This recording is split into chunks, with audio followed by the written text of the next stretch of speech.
This is an argument between physics and politics, and physics will always win. I think that the chances right now to achieve net zero in 2050 with the current policies is zero. And that is going to be significantly more expensive than what the benefit that you get from energy efficiency.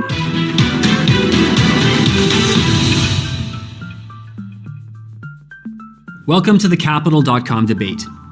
Today we're running an economic fact check on the green transition. The war in Ukraine has sent energy prices soaring around the world, sparking a full-blown energy crisis. At the same time, the urgency of the climate crisis has spurred governments to recalculate how their energy is generated. The question at the heart of our debate today: is net zero by 2050 achievable? And what are the economic implications of the green energy transition? Joining us to discuss are Tom Burke and Daniel Lacal.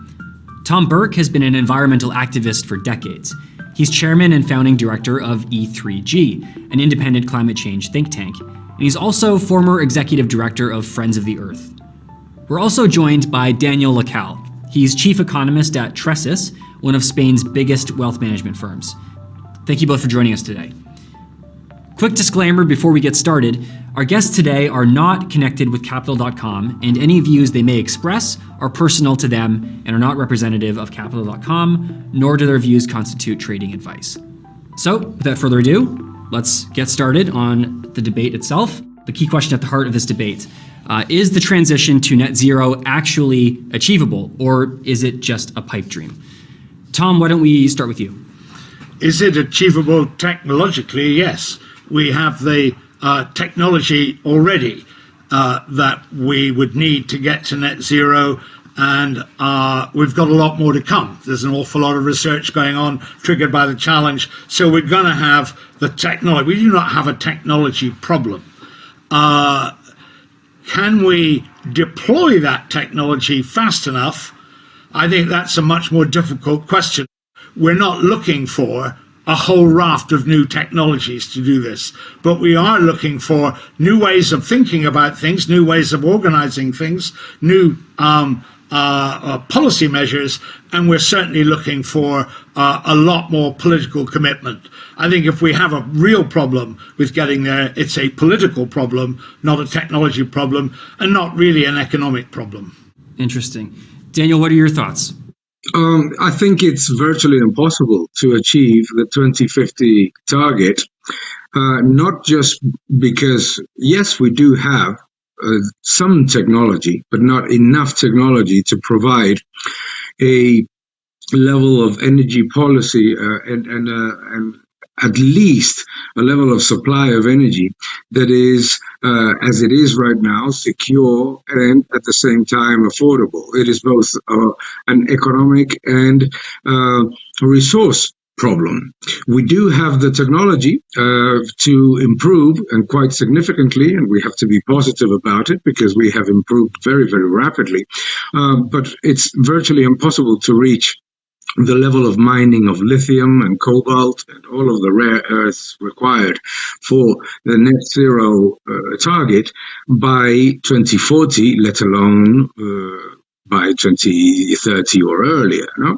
The biggest challenge in energy policy is always that energy has to be following the principles of security of supply, of affordability, and obviously of environmental at least an environmental level of being positive with the environment. And I think that those three can be achieved, but they're not at that space, and certainly not at that pace, because in the next few years, it's going to be impossible to reach the level of mining, of copper, of lithium, etc., that is required to do it. Tom, I want to give you an opportunity to respond. I have a bit more faith in human beings, and human beings particularly under stress. Nobody would have thought that 12 months ago that Germany could get off Russian gas without disrupting its economy completely, yet putting its mind to it, it's actually managed to do that pretty successfully.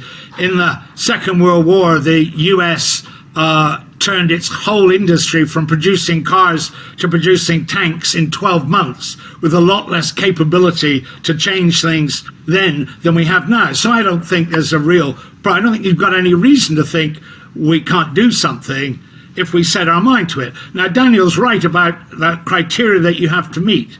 It has to be secure and it has to be affordable.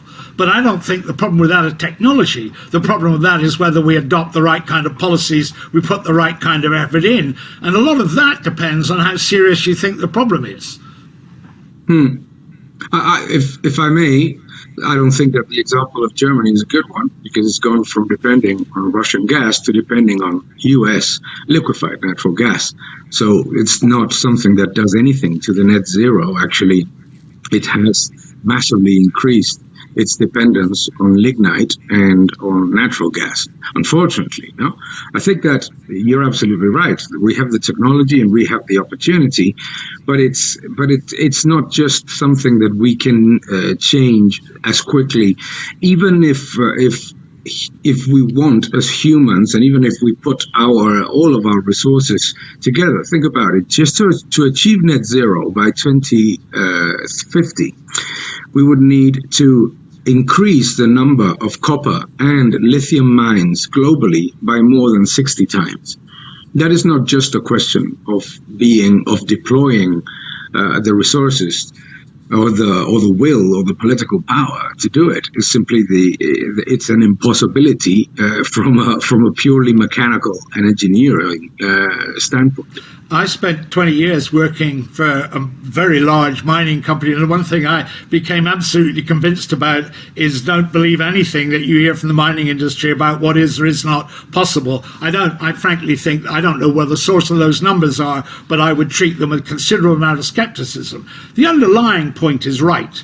There's a big challenge here. I'm not saying there isn't a big challenge. I'm just saying it's doable if we put our mind to it. We got people on the moon because people put their mind to it and put the resources in. But I go back saying I think the problem is whether we will put that effort or those resources into it. We're not short of copper. We're not short of cobalt. We're not short of lithium. They're all elements. There's as much of those elements on the planet now as there always were. Question is, where are we finding them? Where are we mining them? How much effort are we prepared to put into getting them out? I want to turn to the Russia's invasion of Ukraine, which of course has a lot to do with the energy crisis. It's spurred many countries to recalculate their reliance on Russian oil and the viability of green alternatives. It's also caused a lot of turbulence in the sector. So has the turbulence in the energy sector resulting from this invasion of Ukraine made the green transition more or less likely? Daniel, let's start with you this time.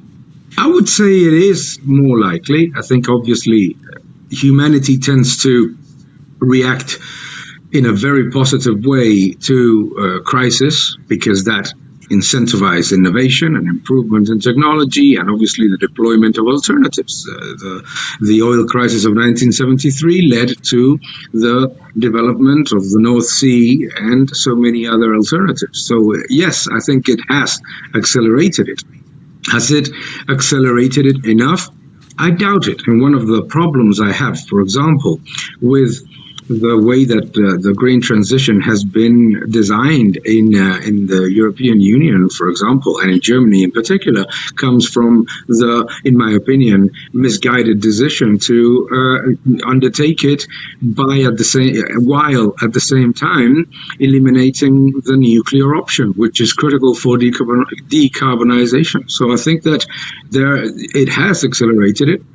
It has not changed many things, unfortunately. I come back to the point. The reality, unfortunately, when you look at the details of energy consumption in the European Union, is that it's been more the slowdown of China and the weakening of the prices that have happened since July that have helped not to enter into a much larger energy crisis. And the fact that, as I look out the window, it's not an incredibly mild weather. It's beyond that. Tom? When I think about the Ukraine shock, it's a very interesting commentary that people respond to shocks better than they respond to prices, because it wasn't just on gas across the board, massive energy everywhere from everybody to discover savings they could have made all along.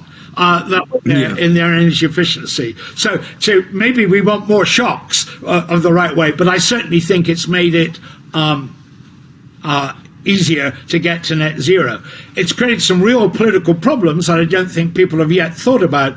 Nevertheless, I think people have now understood that there really are opportunities out there to save things, save energy, and we can take those opportunities if we put our mind to it. So, Tom, as a follow-up there, you've been speaking about the ability of this shift. It's obviously a monumental challenge. You've been saying you think it's a challenge that is surmountable. What do you think are the biggest obstacles to achieving net zero? Funnily enough, I think Daniel raised one of the biggest obstacles, which is the nuclear delusion. I mean, the thing to remember about climate change is this is an argument between physics and politics, and physics will always win. And there's a time constraint on this. It's not just that we have to get somewhere, and markets are very good at exploring the least cost way to get somewhere, but not if you put a time band on them. There is a time band on this, and frankly, nuclear is already too expensive, and if you try to do a lot of it, gets more expensive because you've got very constrained supply chains for specialist skills and specialist materials. So you really have got a time problem if you want to go with nuclear. You want to do the things you know how to do fast and quickly, and the thing we know how to do fastest and quickest actually is to improve energy efficiency, particularly in our buildings. And we know how to do that, and that's where we should be putting our real shoulder to the wheel in terms of then taking the opportunity presented by the Ukraine and driving that forward. I think that energy efficiency is absolutely critical. No one denies it. But energy efficiency is a step towards net zero, but it does not lead you to net zero. And I completely agree that you're not going to solve the equation that we're trying to get to in such a limited period of time by building massively more nuclear. I think that you're actually going a few steps back, unfortunately, and we have seen it in Germany, that has increased its dependence on lignite, which is coal for everybody that's watching us or listening. So the problem is not just taking the measures that are required in order to get to net zero by 2050 and do it efficiently, as Tom is saying, which I think I agree 90% with it, is that a lot of the misguided policies that are talking vehemently about net zero and about the climate change challenge are actually going back, and I come back to the point of what has happened in the European Union. It's not been a good idea, to be fairly honest. One of the biggest drivers of increased energy costs in Europe over the last few months has been the failure of the French nuclear program to deliver because of corrosion problems. And I don't think you should shut down any existing nuclear power stations unless it becomes unsafe to do it. So it's not a question about it's whether any more nuclear would actually help you. We agree on that. And just to set a perspective on that, it's really important as you look again at the economy as a whole, 70% of the fossil fuels we burn ends up as waste heat. Now that's concealed in the standard graphs you see which show primary energy demand. Well, primary energy demand doesn't mean anything except to commodity buyers. Actually, what people rely on are the services that energy supplies. And 70% of what we use to supply those services is waste heat.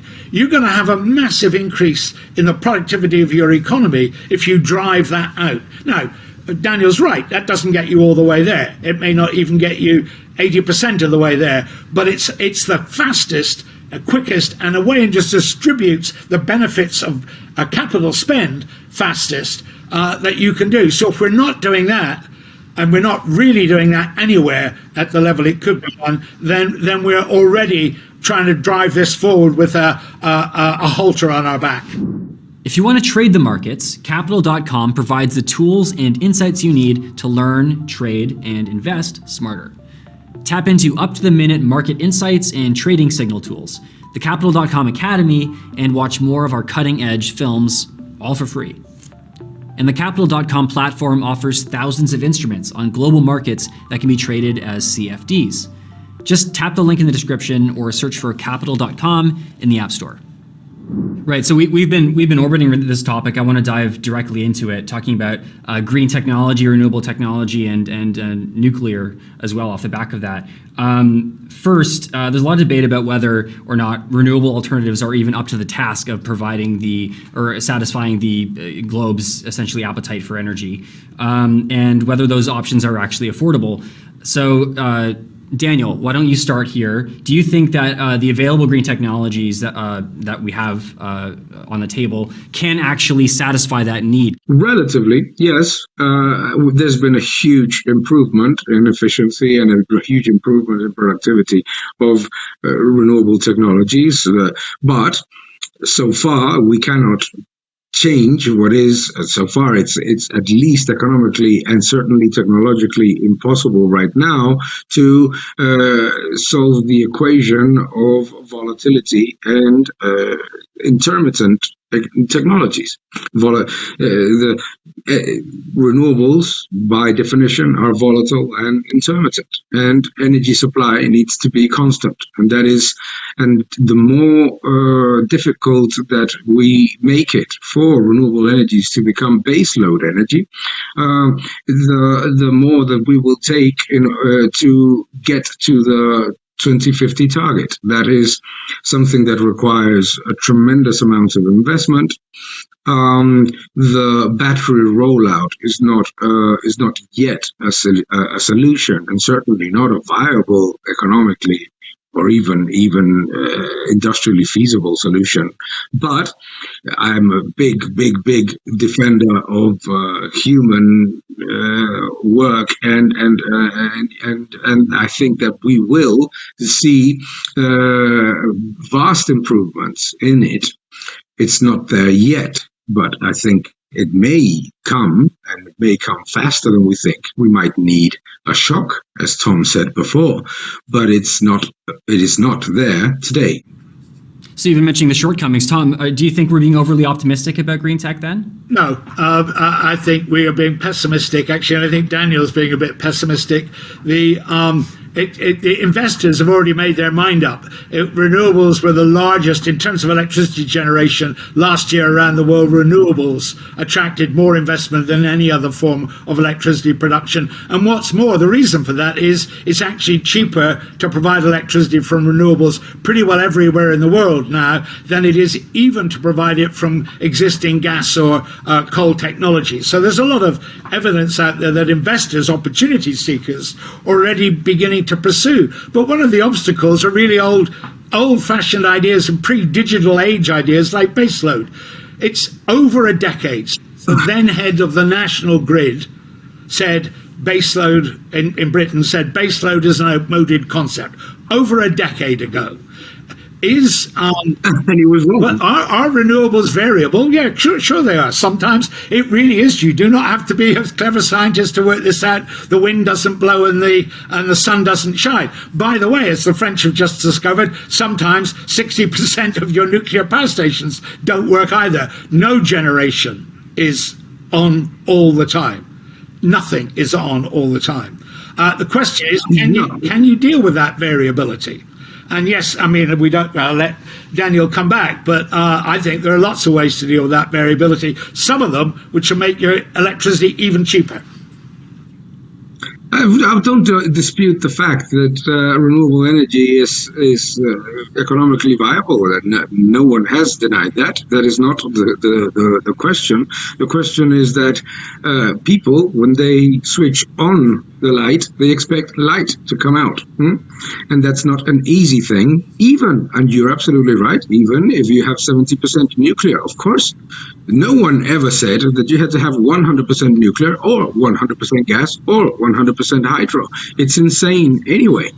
What you cannot have is a system that relies economically well-being, you name it, and on the importance of security of supply and affordability, and expecting simply to deal with variability and volatility. Let's see how, because the grid doesn't work like that. We need an energy mix that has enough capabilities and enough availability of different sources, so that when your nuclear plant is shut down for technical reasons, or your wind farms are shut down because there's too much wind, which happens, then you have an alternative. That is the only thing that I'm saying. And that is not cheap, by the way. That is not going to be cheap. The one thing Daniel and I definitely agree about completely, we've agreed several things actually, but the one in particular he just emphasised I completely agree with. The test for an electricity system is when you put the switch, the electricity flows. And if you can't deliver that, it's not a workable, viable system. We will spend £60 million a day paying people to turn off their wind power. We pay them not to use it because we can't use the electricity. The reason we can't use the electricity is because we haven't invested enough in the grid. The reason that matters when you're talking about long periods, maybe 2 or 3 weeks where you have low wind, is because we're not using that electricity to make hydrogen, which we could then use in our existing gas-fired power stations to cover us in that period. I wanted to ask about and pick up on economic viability. Not just economic viability, but a lot of people, when they talk about green transition, supporters will argue that it could actually be economically beneficial and could be a boon for the economy. Daniel, what are your thoughts on this idea that it could actually be very good for the economy, could be a boon for the economy? Oh, it can be good for the economy, of course, and it can be good for the economy if it's done the way that all energy transitions have been done, by allowing the alternatives to become not only cheaper in relative terms, but cheaper in absolute terms, including the cost of grids and the cost of additional network requirements, etc. Absolutely, it can be beneficial. I think that what is misguiding citizens is to say that it's going to be immediately economically beneficial, and that is simply not true.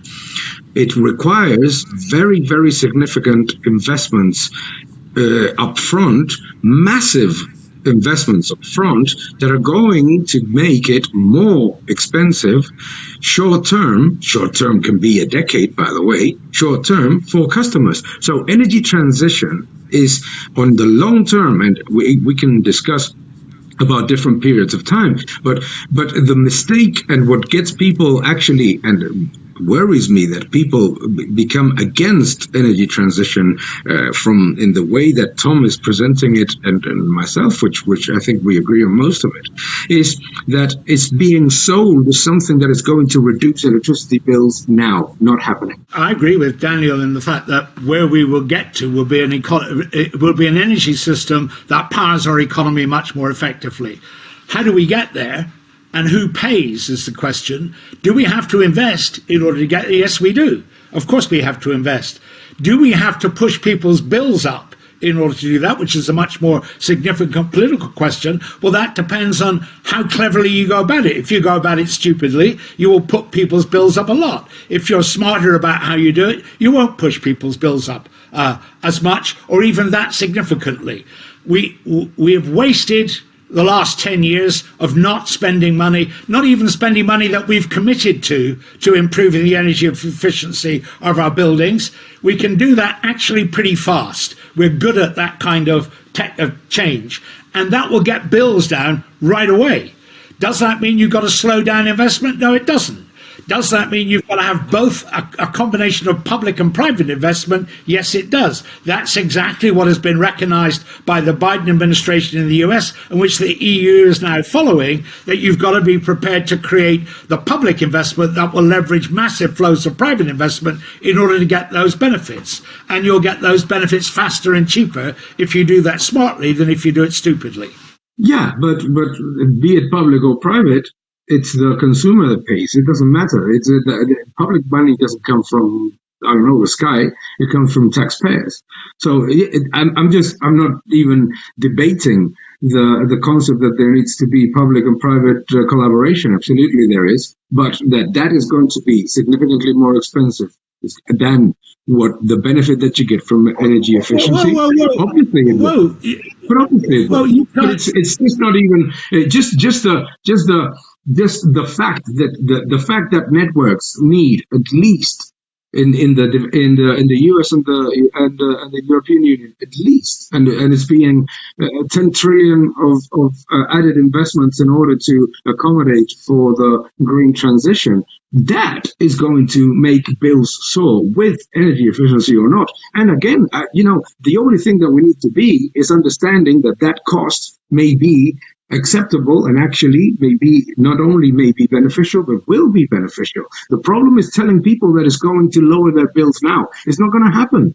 It is not happening anywhere in the world. I completely agree with you about the failure of the politicians on this issue, but you can't draw your system boundary around this in terms of what will make energy more or less expensive without adding into that equation what happens if you go on burning fossil fuels. Those are costs we're barely counting in any of these equations. We're not counting any. No, I'm not saying. No, I know you're not saying. I'm not saying you're saying it, but I'm adding, if you like, to your argument. Yeah, you better get the right signal in your bills, because some of those things don't turn up in your bills. And all those people who've got flooded all over Europe, actually, this last summer, are paying the bill for the burning of fossil fuels. That's exactly where it comes out. So, yeah, the question is, when you look at the whole system, is it a better bet for consumers than the current system? And my argument is, yes, it is a better bet. So I want to jump in here on this note of public versus private and just put this question directly. You've been mentioning the shortcomings of politicians in this space. Do you guys think that the public or private sectors are better suited to be stewards of reining in the clean energy transition? The shortcomings of politicians in mind, is the private sector better suited, or do they both face the same kind of limitations? I think we're agreed it has to be a partnership. It has to be an alignment. The public sector can't do it on its own. And the last thing I would want is to do what the British Labour government wants to do, and that's create a publicly owned generating company, because that seems to me a completely backward and 20th century idea. On the other hand, the idea that somehow you can leave it to the market and jiggle with prices of this or that so that you get this right also seems wrong. Confidence is the thing. What we're really arguing about is the pace. We're not arguing whether the change should take place. We're arguing about what's the right way to get this to move fastest. And you can't get that if you don't have a level of confidence in the private sector that governments will stick to their policies when they put them in place. And so that more than anything, the stability of the policy is almost more important than the policy itself in terms of leveraging private investment. I cannot agree more. I think that the public sector is critical for one very simple thing: is regulatory risk is one of the things that is keeping the energy transition from happening faster. And this is a brake on investment. It's destroying confidence in numerous countries. So what the public sector is a facilitator and needs to provide stability in regulation, stability also in cost of capital, and the cost of capital includes being managing the budget adequately, because you're not doing crazy things, and also providing a certain element of support to private investments in the areas, in regulated activities that, for example, require a significant level of government approval, like networks. And we come back to the crucial point, is that networks are going to be the driving factor in improving the availability of clean energy. That is absolutely fine. But the vast majority has to come from the private sector, but with the right level of confidence, with governments that actually stick to their policies and do them correctly and don't change mid-course 3, 4, 5 times. It's incredible to see. If you look at the number of times in which in the European Union, by country, regulation on energy has changed in the last decade, it's simply uninvestable. So all of those things, I think we agree. But I think that who leads? Definitely the private sector, because it was the private sector that found the way to make the solar panels more efficient and 80% cheaper. It was the private sector that actually made the windmills all over the world more reliable and more efficient. And it's going to be the private sector that solves the equation, the challenging equation of access to mining and batteries. I agree with Daniel, but I'm not sure I'd count the Chinese solar industry as necessarily what he and I would both think of as the private sector. that has certainly driven down. But it's not them. It was not them who brought down the prices of solar panels. They would have kept them high if they could have. They could not. It was actually competition. But competition matters. But competition, if it's to benefit communities, has to take place inside an envelope of cooperation. If you take that envelope away, by the way, you get the financial crisis, which we're about to repeat. I'm looking at it at the moment. And government provides, and we're just using different language to say the same thing. Government provides that envelope of cooperation that harnesses competition to benefit society as well as individuals. And that's an important part of getting this right. Now, speaking of competition, I want to shift just a tad over and talk about global competition in this space, especially as more countries now are taking seriously a pivot towards energy independence in the wake of what's happened with the war in Ukraine and rethinking, recalculating where they're getting their energy from. I wonder what your takes are on the role of renewable energy in energy independence. Is renewable energy or clean energy technologies the key to unlocking energy independence for a lot of countries or not?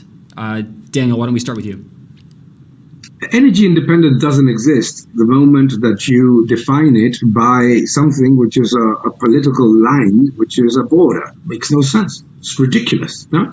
This concept of energy independence. Why does it have to be independent if your country is divided one way or another? It just makes no sense. No?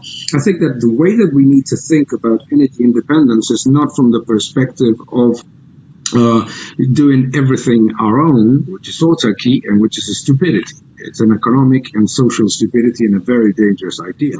I think that the way to think about energy independence is energy freedom. And energy freedom means that the biggest percentage of what you require to produce energy is within the reach of the consumer and the community close to the consumer from the widest range of sources. And energy freedom is perfectly achievable. Energy independence is a complete nonsense created by protectionist policies and governments that think that a border means anything, which it doesn't, obviously. We're back again at politicians being the problem. I think, but we agreed earlier, very much at the beginning of the conversation, we both agreed affordable and secure supplies of energy services are what actually matter to consumers and to businesses. So that's the piece you've got to go to. What the particular way of doing that is to some extent geographically fixed. In other words, the answer you're going to come up with in the United States is going to be very different from the answer you're going to come up with in the EU. It's going to be different again for the answers you come up with in Africa. And simply the physics of building networks is going to shift the question. Africa is probably not going to build grids in the same way that Europe and America have built grids, for instance. It's not going to need to. So it's going to have a very different model. So you get back to actually a very interesting question, which we haven't really talked on. We're going to, getting to net zero means getting a much more electric-driven economy. That's, I think nobody's arguing about that. Then the question is, how do you organize that market? Now, at the moment, we're still organizing it as a commodity market, and that has lots of the kind of contradictions in it that Daniel was picking up. Actually, what digitization and AI are going to allow us to do is to create electricity markets that are basically a Netflix type market, where you're paying for the service, you're not paying for the commodities. And that's the kind of innovation that really matters, that we're not talking anything like enough about. I completely agree with that. The level of disruption that artificial intelligence and technology brings to the electrification of the market and the decommoditization of the energy market is absolutely critical. And that requires a lot of effort in terms of cooperation and collaboration between governments all over the world. So actually, I would say stop talking about borders and start thinking about the planet. And because actually, if they care about the planet, which I start to doubt quite a bit, they should be talking about the planet, not about a border, which sounds so stupid to me that I don't even want to continue. This links nicely into one of our final questions as we wrap up here, which is just about the impact that this transition towards net zero and clean energy might have on financial markets and the energy sector in general. Daniel, we'll start with you, and then we'll go to you, Tom. What do you think this transition? What kind of ripple effects do you think we'll expect to see on the energy sector and global markets?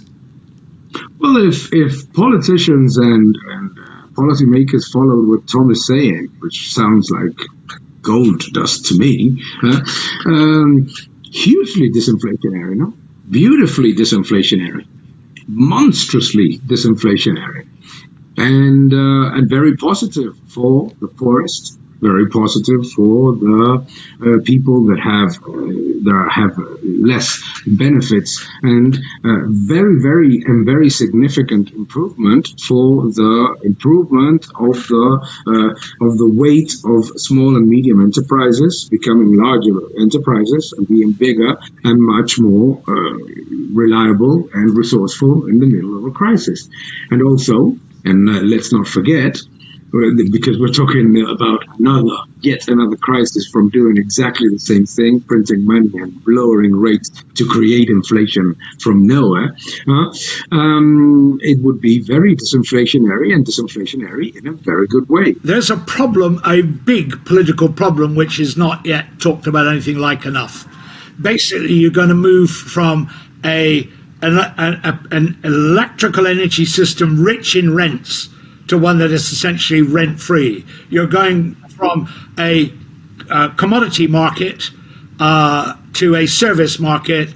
The marginal cost of a new electron will be close to zero in that system. That is going to cause real problems, which the pension fund industry and the insurance industries have to think about, because they're going to have to adjust their portfolios quite a lot, because the rents that they've been using won't be there, and it is going to make a big difference to revenues. Mr. Putin, in going to war, has essentially driven about 40% of his national revenues away by persuading Europe to stop using Russian gas.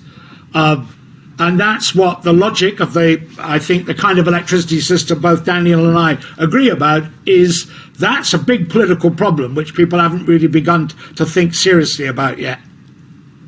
And that's why you cannot rely on politicians, because politicians need inflation, want inflation, incentivize inflation, and policymakers incentivize inflation. Therefore, every time that a technology that is disinflationary and that is hugely disruptive as that's everything that we're talking about today, comes to the fore, it will not be stopped by evil enterprises, or maybe those that are crony to the governments, but it will be stopped by governments that require all those rents that mean revenues that come from nowhere, which is what everybody that's watching us today is paying in their bills, which is a chain of taxes over taxes over taxes and taxes on top. I want to just make a coda on what Daniel's just said, because people talk loosely about government. And then if people listen to Daniel, think, yeah, let's get rid of government.